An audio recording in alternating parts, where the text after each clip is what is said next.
Assalamualaikum warahmatullahi wabarakatuh. Yang terhormat Kepala SMP Negeri 8 Bulukumba, yang terhormat Bapak, Ibu Guru, dan teman-teman staf TU yang sempat hadir. Pertama-tama, marilah kita membuka kegiatan hari ini dengan mengucapkan basmalah. Bismillahirrahmanirrahim.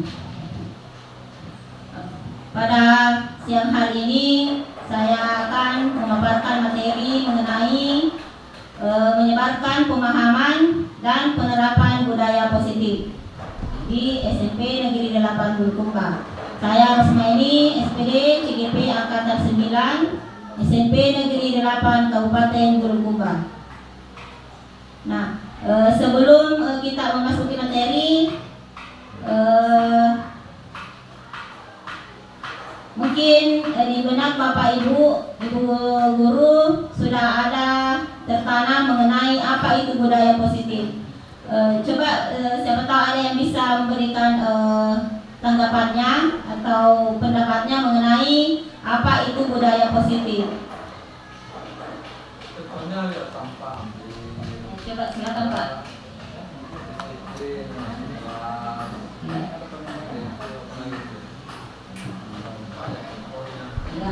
Betul sekali ya Pak, itu termasuk contoh dari budaya positif. Nah, saya lihat ini agak kurang semangat. Kita beri semangat dulu. Sebentar kalau saya bilang SMP Negeri 8 Bulukumba, biasanya kita melanjutkan dengan kata apa? Betul sekali. Jadi sebentar coba diikuti kalau saya bilang SMP Negeri 8 Bulukumba. Tergerak, bergerak, menggerakkan. Coba kita mulai. SMP Negeri 8 Bulukumba.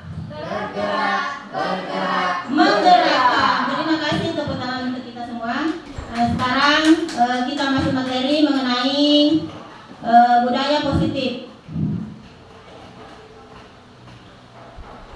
Nah, di sini tadi saya berdiri. Konsep inti budaya positif ada 8, termasuk konsep inti. Yang pertama yaitu mengenai perubahan paradigma belajar. Yang kedua, disiplin positif. Yang ketiga, nilai-nilai kebajikan. Yang keempat, kebutuhan dasar manusia. Selanjutnya, motivasi perilaku manusia. Posisi kontrol guru, keyakinan kelas, dan segitiga restitusi. Nah, inilah konsep inti dari budaya positif. Nah, selanjutnya mengenai apa itu paradigma belajar.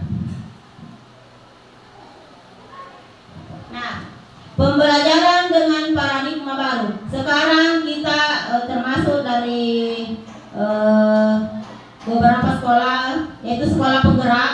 Sekarang sudah di kurikulum Merdeka itu ada namanya pembelajaran berdiferensiasi. Mungkin Bapak Ibu sudah paham semua mengenai apa itu pembelajaran berdiferensiasi. Mungkin ada yang bisa berpendapat bagaimana itu pembelajaran yang berdiferensiasi?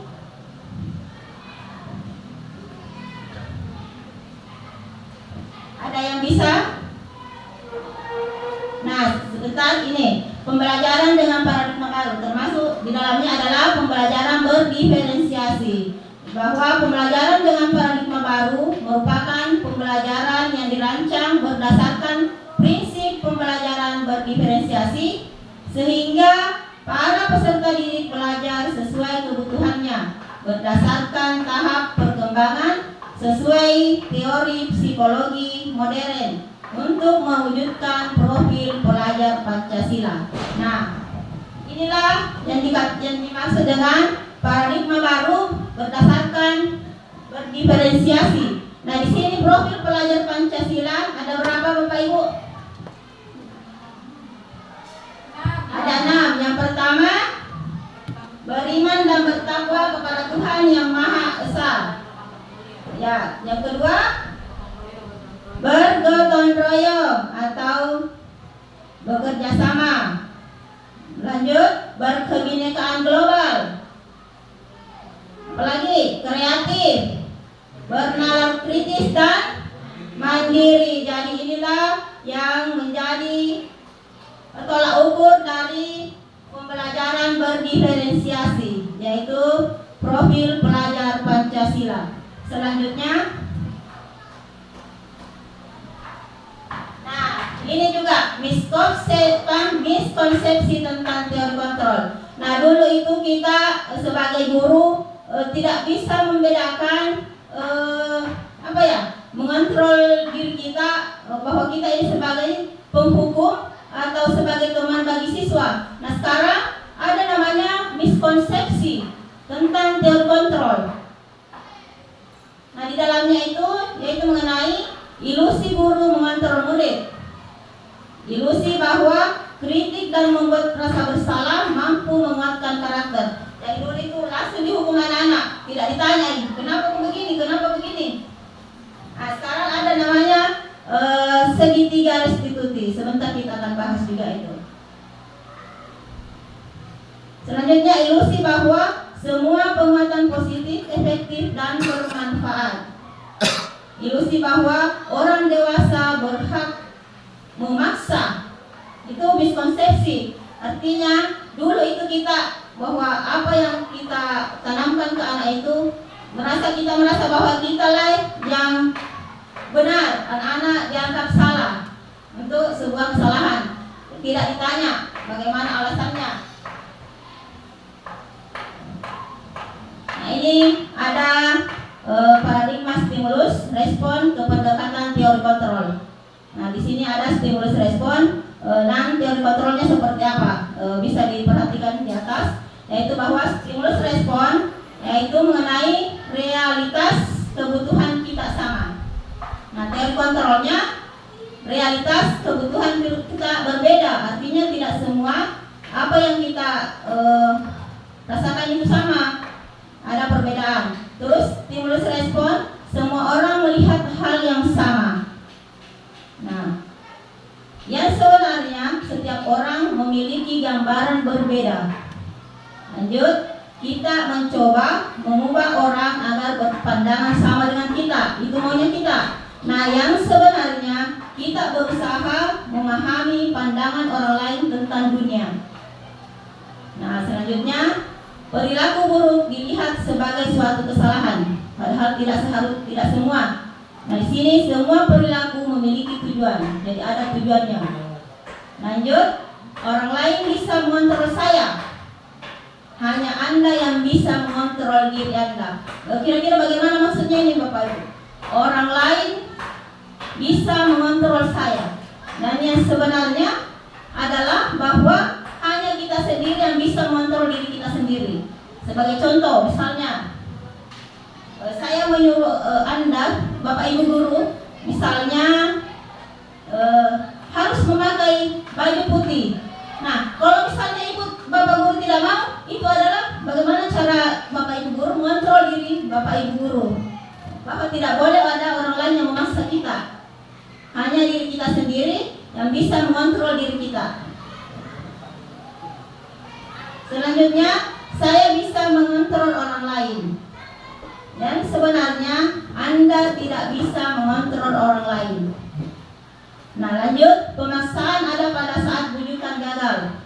Nah, dan sebenarnya kolaborasi dan konsensus menciptakan pilihan-pilihan baru. Nah, model berpikir menang atau kalah. Nah, yang sebenarnya model berpikir menang. Jadi inilah paradigma stimulus respon melalui pendekatan teori kontrol. Jadi ada teorinya bahwa yang kita lakukan ini benar atau salah berdasarkan stimulus respon ini.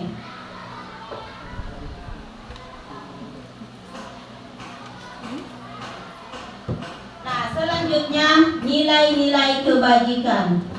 Nah mungkin Bapak Ibu guru sudah memahami mengenai nilai-nilai kebajikan universal yang sering dikembangkan dalam kurikulum Merdeka. Mungkin ada yang bisa berpendapat yang seperti apa itu kira-kira nilai kebajikan. Sudah ada contohnya di atas.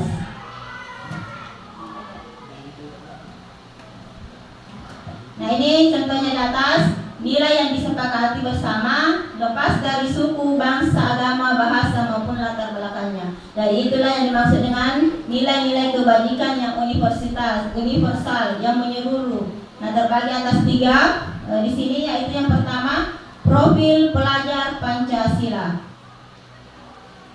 Profil pelajar Pancasila ada 6, bisa diperhatikan di atas, yaitu beriman. Semua mungkin Bapak Ibu guru sudah tertanam baik di konatnya. Terus ini ada namanya Ibo Primaries atau PYP. Nah, ini mungkin baru tapi ini termasuk dalam nilai-nilai kebajikan. Yang pertama ada namanya toleransi, rasa hormat, integritas, mandiri, menghargai, antusias, empati, keingintahuan, kreativitas, kerjasama, percaya diri, dan komitmen. Jadi nilai-nilai ini harus ditanamkan oleh murid kita.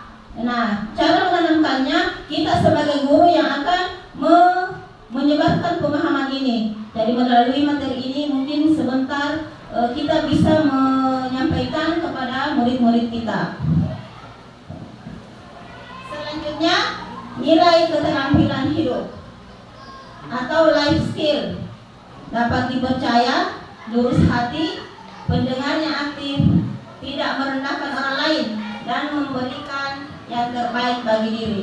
Ya, jadi inilah nilai-nilai kebajikan yang harus kita tanamkan ke dalam diri kita, kemudian disebarkan kepada murid kita untuk menjadi murid yang berkarakter.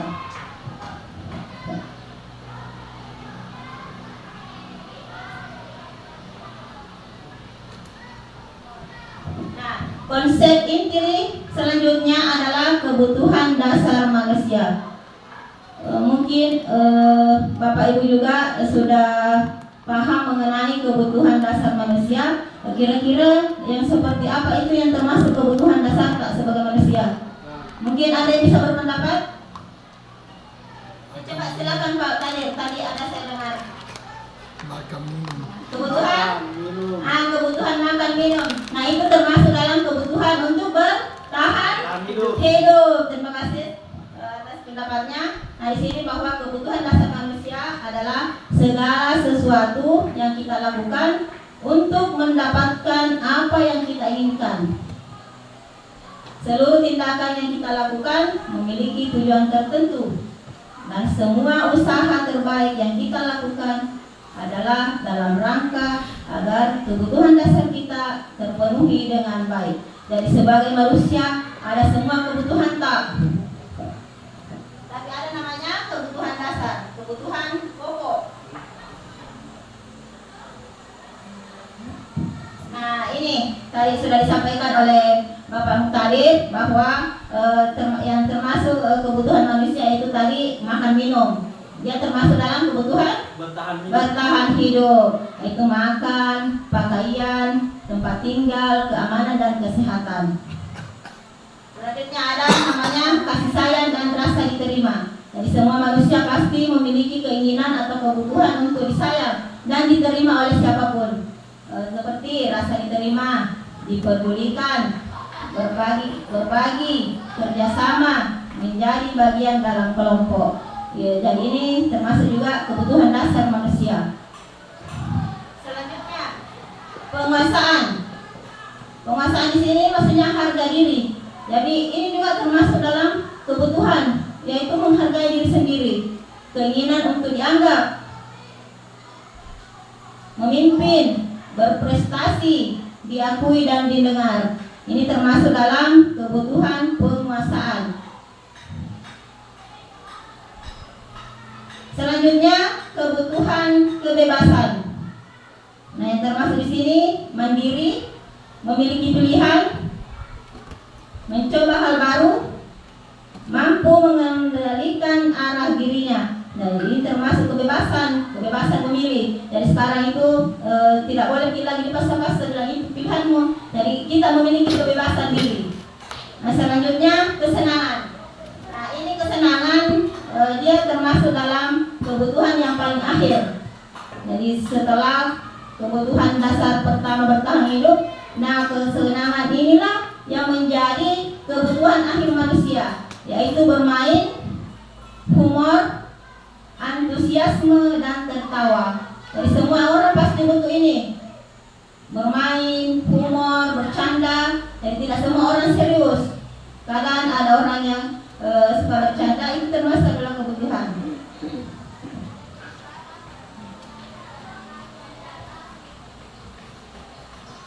Nah, inilah tujuan dapat dikembangkannya motivasi perilaku manusia, yaitu yang pertama untuk menghindari ketidaknyamanan atau hukuman. Nah, seperti ini. Semisalnya anak-anak disuruh memungut sampah, disuruh memungut sampah. Kira-kira anak ini akan merasa motivasi dalam dirinya untuk mengambil sampah itu motivasi dalam diri atau motivasi dari luar, Bapak Ibu? Tapi bisa pendapat dari luar. Ya, dari luar karena adanya perintah dari orang lain. Jadi itu termasuk motivasi ekstrinsik atau dari luar diri murid itu sendiri. Selanjutnya, untuk mendapatkan imbalan atau penghargaan dari orang lain. Jadi semisal anak diberikan penghargaan ketika paling selesai mengerjakan tugas, ini termasuk motivasi ekstrinsik.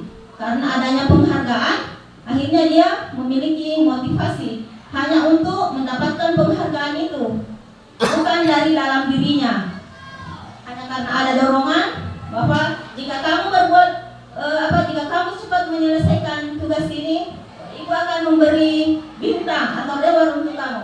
Itu adalah termasuk sebenarnya adalah hukuman bagi anak, karena anak tidak ada motivasinya dari dalam, tapi karena adanya penghargaan itu sendiri, makanya anak merasa termotivasi untuk cepat menyelesaikan tugasnya. Nah, yang mana dikatakan motivasi intrinsik, yaitu untuk menjadi orang yang mereka inginkan dan menghargai diri sendiri dengan nilai-nilai mereka yang percaya.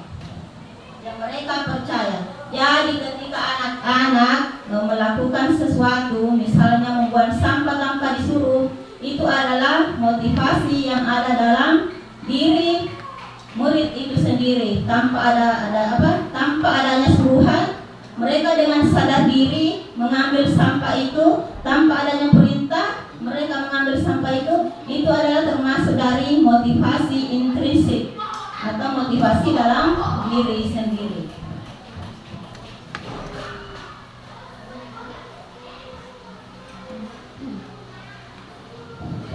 Tapi ini ada kolom atau yang bisa membedakan mana yang termasuk hukuman, mana konsekuensi, dan mana restitusi. Nah, hukuman ini hukuman dulu sering kita lakukan kepada anak-anak, yang semestinya itu sekarang tidak ada lagi namanya hukuman, tapi yang ada itu adalah restitusi. Nah, hukuman di sini yaitu tidak terencana atau tiba-tiba. Kadang kita melihat anak-anak pada saat pembelajaran misalnya dia ribut di belakang, terus kita ambil spidol atau melemparnya, itu termasuk adalah hukuman karena secara tiba-tiba. Terus murid tidak tahu apa yang akan terjadi atau tidak dilibatkan, langsung dilempar misalnya, mereka tidak tahu bahwa mereka akan diberi hukuman. Terus bersifat satu arah, itu datangnya dari guru. Terus berupa hukuman fisik atau psikis. Nah, misalnya langsung dicuri anak-anak atau langsung dilempar pakai spidol. Nah, itu termasuk hukuman. Nah, jika konsekuensi, bagaimana kalau misalnya konsekuensi? Yang seperti apa itu konsekuensi? Ada yang bisa berpendapat, Bapak Ibu, mengenai kalau misalnya konsekuensi? Hukuman tadi kan secara fisik atau psikis.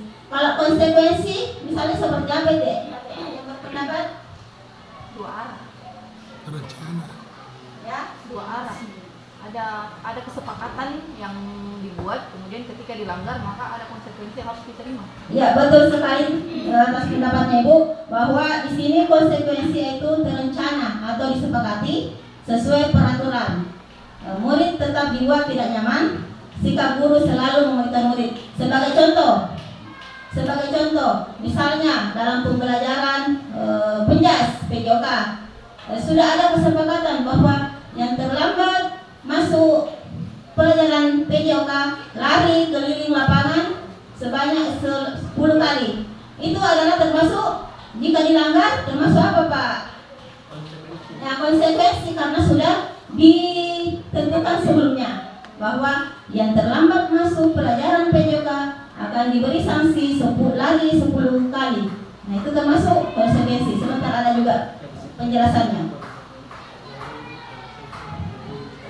Nah, selanjutnya yang ketiga yaitu restitusi.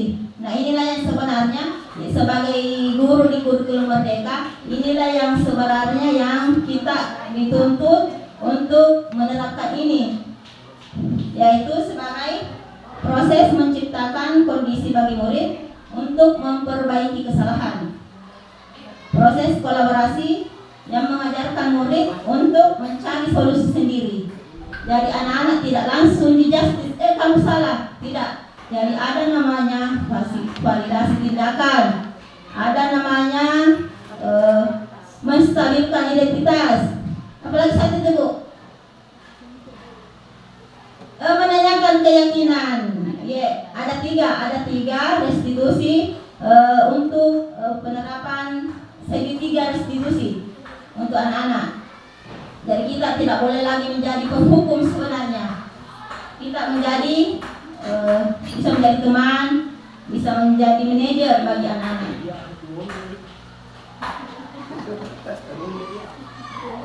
Nah, ini sebenarnya ini ada lima posisi kontrol kita sebagai guru. Ada 5. Tapi yang dulu itu yang sering kita terapkan sama anak-anak, pasti yang pertama. Setuju Bapak Ibu? Pasti yang pertama kita sering lakukan yaitu sebagai penghukum. Nah, sering dulu. Sekarang tidak boleh lagi ya Bapak Ibu. Nah, selanjutnya membuat merasa bersalah. Membuat merasa bersalah posisi guru. Terus sebagai teman, sebagai pemantau, dan sebagai manajer. Nah, posisi yang kelima inilah yang seharusnya dan yang sebenarnya sebagai untuk menerapkan kurikulum Merdeka itu, inilah yang akan kita terapkan sama anak-anak, yaitu sebagai manajer. Tidak boleh lagi ada namanya penghukum, membuat merasa bersalah. Nah, yang ada itu teman dan sebagai manajer. Nah, ini contoh kasus. Ini saya ambil contoh kasus, contoh penerapan 5 posisi kontrol guru. Kasus. Ini saya ambil sebagai contoh, siswa tidak memakai atribut lengkap saat upacara bendera. Nah, jika guru sebagai penghukum, maka guru akan melakukan seperti ini. Hormat pada bendera selama 1 jam. Misalnya anak-anak dipanggil ke depan, ambil barisan sendiri. Nah, itu dia sebenarnya di sini guru itu sebagai penghukum. Jadi tidak boleh ada yang seperti ini Bapak Ibu. Nah, selanjutnya jika guru dalam posisi pembuat merasa bersalah. Nah, ditanya anak-anak, berapa kali ibu bapak harus memberitahu kamu? Kamu selalu saja mengecewakan ibu bapak. Jadi anak-anak ditanya dulu supaya anak-anak merasa bersalah. Ini berapa kali begitu kasih tahu nak? Jangan setiap hari Senin itu pakai kopi Ki, pakai nasi Ki. Nah, itu termasuk pembuat merasa bersalah.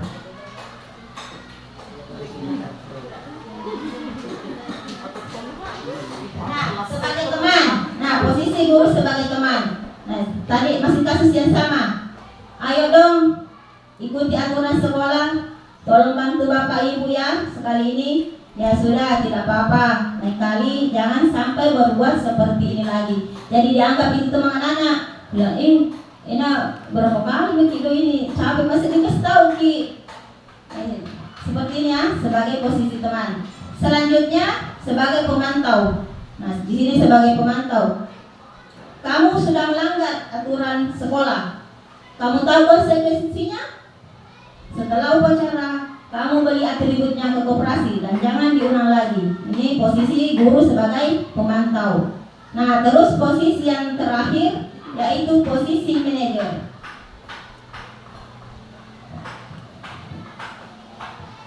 Nah, ini adalah contoh guru sebagai posisi manajer. Ditanya anak-anak, apakah kamu tahu kesalahanmu? Dipanggil anak-anak maju ke depan atau maju, dipanggil berdua. Apa kamu tahu kesalahanmu? Kira-kira bagaimana kamu memperbaiki kesalahanmu? Jadi anak-anak ditanya, dikasih distabilkan identitasnya, terus validasi tindakan salah dan menanyakan keyakinannya. Di sini juga ditanyakan bagaimana cara anak itu memperbaiki apa yang telah dia perbuat atau memperbaiki kesalahan yang telah mereka perbuat.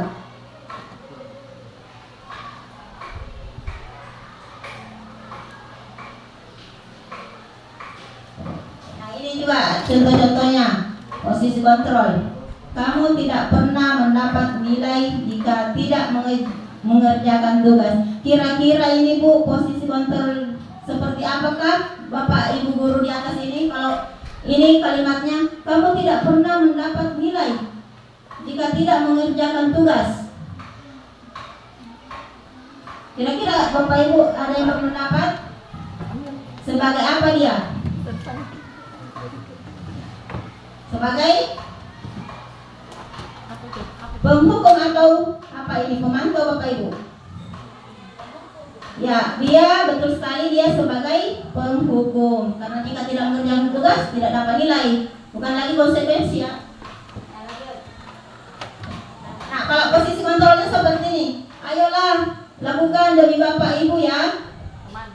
Ya, kira-kira sebagai betul sekali, sebagai teman. Nah, kalau posisi kontrol seperti ini, apa rencanamu untuk menyelesaikan masalah ini? Pemantau ya kira-kira. Apa rencanamu untuk menyelesaikan masalah ini? Sebagai manajer.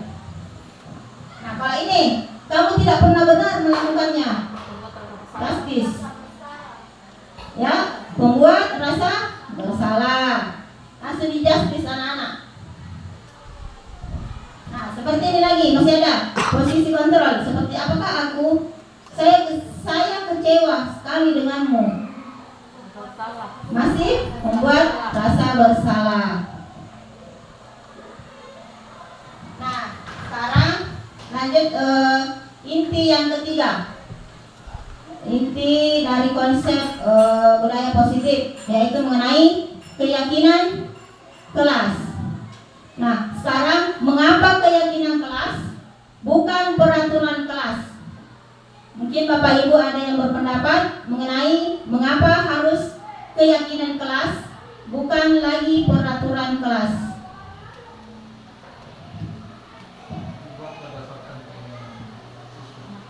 Ya, coba Pak. Kalau peraturan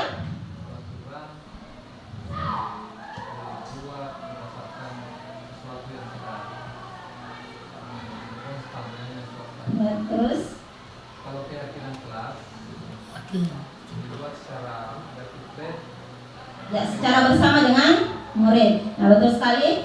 Jadi kalau peraturan itu satu arah, itu saya singkatnya.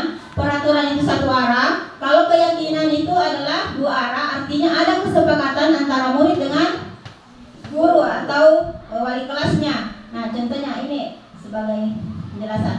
Nah, ini peraturan kelas. Mungkin bisa diperhatikan dulu mengenai peraturan kelas dan keyakinan kelas. Nah, peraturan kelas adalah aturan yang dibuat oleh sebelah pihak atau hanya guru yang harus ditaati oleh objeknya, yaitu murid. Nah, peraturan kelas biasanya terbit tanpa persetujuan pihak objek yang harus melaksanakannya. Jadi langsung kita buat sendiri, ditempel di kelas. Inilah peraturan kelas yang harus ditaati oleh murid. Nah, kalau keyakinan kelas adalah persetujuan yang dibuat bersama antara guru dan murid. Selanjutnya akan ditaati bersama. Posisi murid bukan lagi objek, tetapi subjek. Nah, keyakinan kelas dibuat oleh murid, dilaksanakan oleh murid, dan untuk menanamkan kebajikan murid.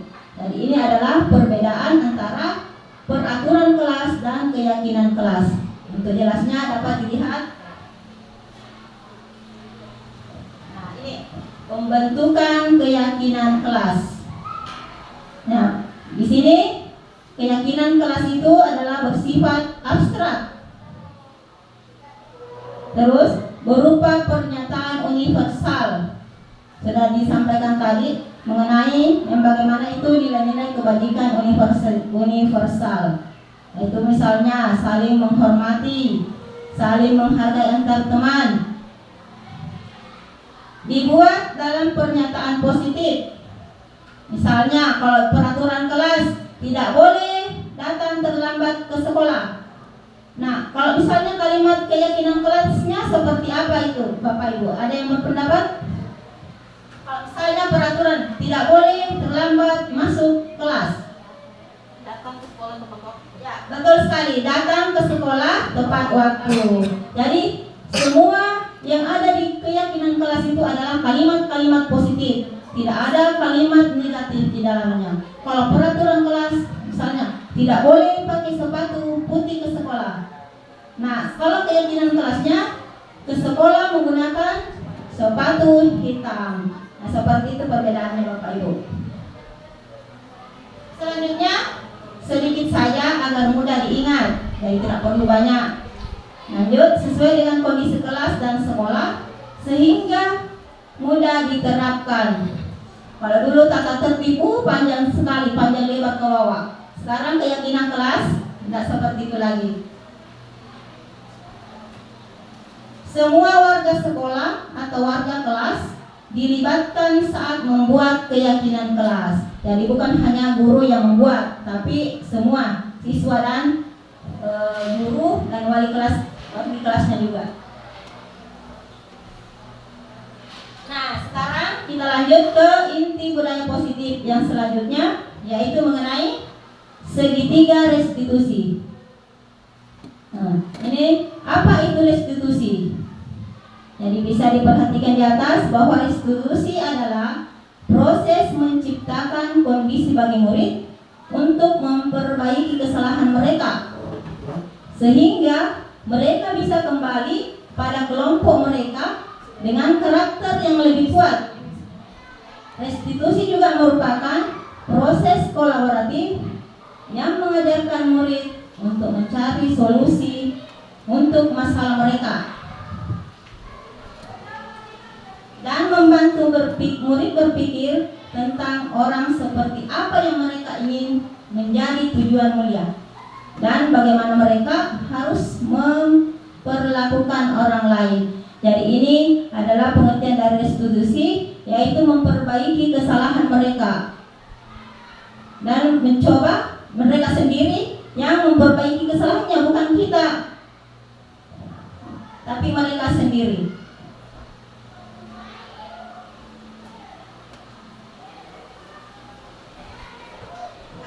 Nah, tadi sudah saya jelaskan sedikit mengenai segitiga restitusi. Nah, ini ada tiga konsep tahapan dari segitiga restitusi. Yang pertama yaitu menstabilkan identitas.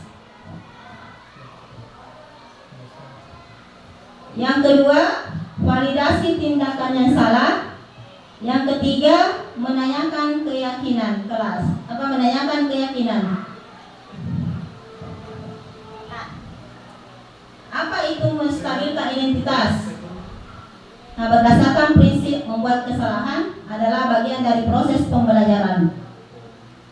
Nah, ini kalimat-kalimat yang bisa kita berikan atau sampaikan ke anak-anak ketika kita menstabilkan identitasnya ketika mereka melakukan sebuah kesalahan. Ini contohnya. Nah, berbuat salah itu wajar. Tidak ada manusia yang sempurna. Ibu bapak juga pernah melakukan itu.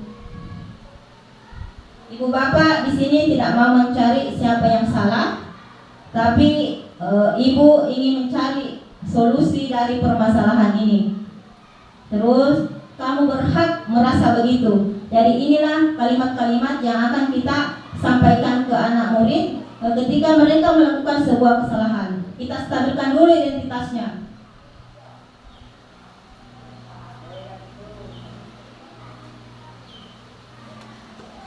Nah, selanjutnya langkah kedua yaitu validasi tindakan yang salah. Nah, di sini ada beberapa kalimat yang akan kita contoh kalimat yang kita sampaikan kepada murid jika melakukan kesalahan. Yang pertama, kamu pasti punya alasan mengapa melakukan hal itu.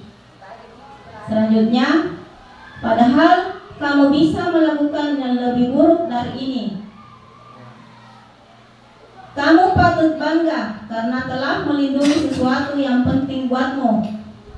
Selanjutnya, kamu melakukannya karena mempertahankan sesuatu yang penting bagimu. Ini contoh-contoh kalimat yang kita sampaikan kepada murid ketika kita melakukan tahapan validasi tindakan yang salah. Nah, tahapan yang ketiga yaitu menanyakan keyakinan. Nah, di sini ada contoh-contoh kalimat ketika kita melakukan tahapan ini. Yang pertama, apa keyakinan kelas kita? Dan kita tanya kembali, apa keyakinan kelas kita? Nilai-nilai apa yang telah disepakati bersama? Terus, seperti apa gambaran sebuah kelas yang ideal menurut kamu? Selanjutnya, kamu ingin menjadi orang seperti apa? Jadi anak-anak itu ditanyakan bagaimana lagi? Kenapa bisa melakukan seperti ini? Ditanyakan alasannya, ditanyakan tujuannya, terus ditanyakan lagi bagaimana mereka memperbaiki kesalahannya.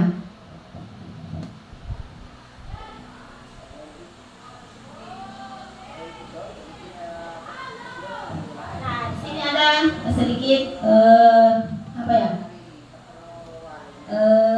kuis.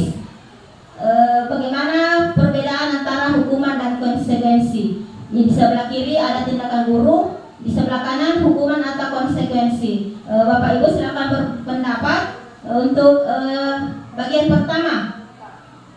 Kira-kira seperti apa dia bagian pertama, Pak? Hukuman atau konsekuensi? Hukuman. Ya, betul sekali, hukuman. Terus yang kedua, lari mengelilingi lapangan. Konsekuensi. Coba perhatikan di dalam kalimatnya, pernyataannya. Ya, konsekuensi. Lanjut, sebentar kita lihat. Murid diminta untuk push up 15 kali karena tidak menggunakan masker ke sekolah. Hukuman. Sebentar kita lihat. Menggantikan kertas tugas teman yang telah dicoret-coret. Konsekuensi. Membersihkan tumpahan air di meja tulis karena tersenggol pada saat belajar. Konsekuensi. Murid disuruh untuk mengenakan sepatu seharian di sekolah karena tidak mengenakan sepatu hitam. Silakan berpendapat, Bapak Ibu. Sebentar kita lihat jawabannya. Lari mengelilingi lapangan basket 2 kali karena terlambat 10 menit untuk pelajaran PJOK. Nah, sekarang kita lihat, kita cocokkan jawaban Bapak Ibu guru dengan jawaban yang saya dapatkan di LMS. Sama tidak? Hukuman hukuman. Nah, tadi ini ada yang menjawab konsekuensi yang kedua. Hukuman, konsekuensi, menggantikan kertas, membersihkan, konsekuensi. Murid disuruh untuk mengenakan sepatu, hukuman.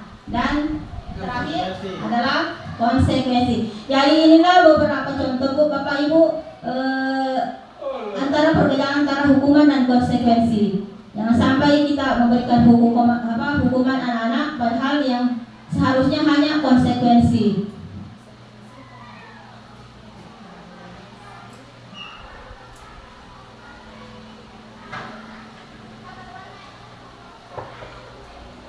Nah, selanjutnya sebentar saya akan menampilkan contoh bagaimana sikap atau posisi kontrol guru sebagai manajer. Nah, di sini saya pernah melakukan praktek segitiga restitusi sebagai manajer.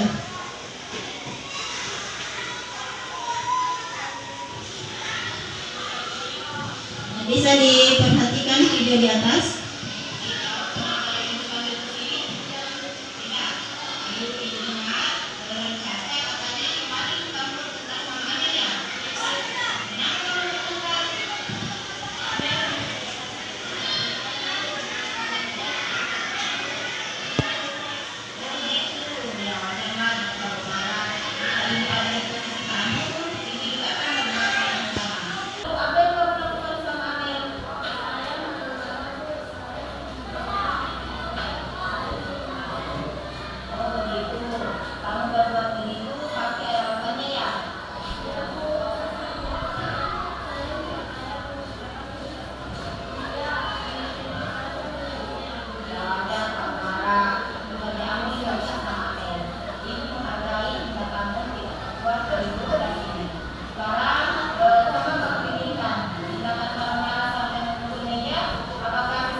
Inilah tadi Bapak Ibu guru contoh kita guru sebagai posisi kontrol manager. Jadi di sini di posisi manajer ini guru tidak langsung menjustis anak-anak itu bahwa mereka melakukan kesalahan.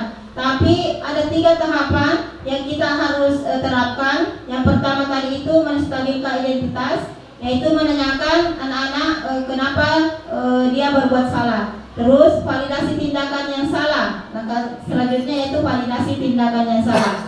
Dan yang terakhir menanyakan keyakinan. Nah, di sini di keyakinan anak-anak akan ditanyakan lagi. Misalnya keyakinan apa yang mereka langgar. Jadi ini adalah 3 tahapan dari posisi kontrol guru sebagai manajer. Mungkin cukup sampai di sini materi saya pada pagi hari ini. Menjelang siang hari ini saya ucapkan terima kasih kepada Bapak Ibu guru yang telah hadir dalam kegiatan saya hari ini untuk sebagai pendukung dalam kegiatan pendidikan guru penggerak angkatan 9, yaitu budaya positif modul 1.4. Terima kasih sekali lagi saya ucapkan wabillahi taufiq wal hidayah. Wassalamualaikum warahmatullahi wabarakatuh.